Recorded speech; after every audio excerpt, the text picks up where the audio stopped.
As you've seen in the pattern, you mark, this is why I talk about these pressed, crisp shoulder and sleeve mountains.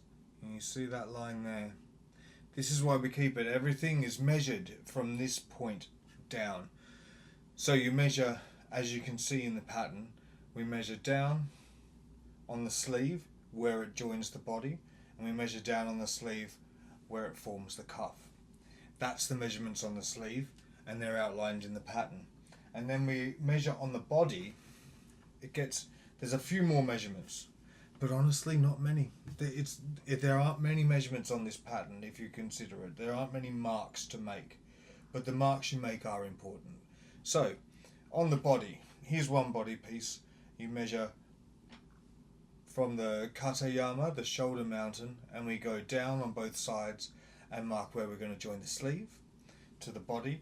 Then below that we're marking where the miyatsu-guchi, the opening, is, down to where that is, and that's where the side seam starts and follows onto the hem. While you are marking these, you double check and then you triple check that your hem will line up at the end. So mark the sleeves and then mark the miyatsu-guchi, and then double check that the distance from the miyatsu-guchi on both sides, the front and the back of the body piece, is the same length to the hem. Otherwise you can end up with wonky hems, and with a plain fabric that's okay, you can cut away and adjust that hem. But if you're dealing with something that is pattern matched or hand decorated and has a lot of stuff around the hem, as a lot of Japanese garments will, you need to make sure that that distance, hem to miyatsu-guchi, is the same on each one. And if you're making this without a miyatsu-guchi, we sew up to just below the sleeve, about a centimetre or half an inch below where the sleeve meets. But in this pattern we are setting up with a miyatsu-guchi because we have a longer sleeve, and it will mean that the sleeve doesn't pull as much on our up to our neck. Here I have a body and a sleeve, and I'm going to mark down where we're going to be placing these. So we've got 30 centimeters, 12 inches down is where the sleeve will meet the body. The cuff, we're going 20 centimeters down, which is 8 inches. I've marked down to where the sleeve meets the body. This is a seam. I've marked the cuff. I'm going to mark the cuff coming down the other way. So the seam meets there. This is an opening. And then the body and the sleeve, of course, this seam continues down.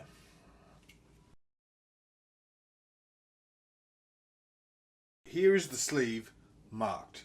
I have the cuff marked 20 centimeters and 8 inches down from the wrist at each end. This is the Sode Yama. This is the sleeve mountain that we're measuring that from. 20 centimeters that way, 20 centimeters that way, or 8 inches. I have where the sleeve meets the body, so the Sode Yama meeting the Kata Yama, the shoulder mountain, along the Yuki. That's meeting there, and I've marked it here as well at the center back neck. I have the sleeve to body seam marked here. So I've gone 30 centimeters down from the shoulder and 30 centimeters down from the shoulder. So that's 12 inches each way. That is your shoulder to body seam. I can take this sleeve away. The sleeve has 4 marks on it and I've completed that. So I'm going to put that to the side. Then we have the body. Where the sleeve meets the body, we then have to mark for the miyatsu-guchi below it. So we'll have one down here and one down here. And that is 10 centimeters down, which is 4 inches. So I come in and I mark 10. And I'm just putting this in lightly because this is where we'll do another little measurement. And 10. And then what I'm going to do is take the body piece, fold it in half using the Kata Yama, the shoulder mountain, I'm just going to make sure that everything is lining up, and that when I hold the miyatsu-guchi here, I'm also keeping the sleeve, there you go, so they're directly in line. That's fantastic. And then what I'm doing is making sure that the side seam will meet up and be even at the hem, which, look at that, that's gorgeous. That is going to work. So that is the miyatsu-guchi, and you just want to check, and then you can put it in a bit deeper if you want. Do you know what, I'm using extremely dark chalk on this because I want you to be able to see it on the camera so you can see that that's there. And in fact, it's quite good. Look at that, you can see it all the way through. So I'm going to go through and repeat that and on the other body piece.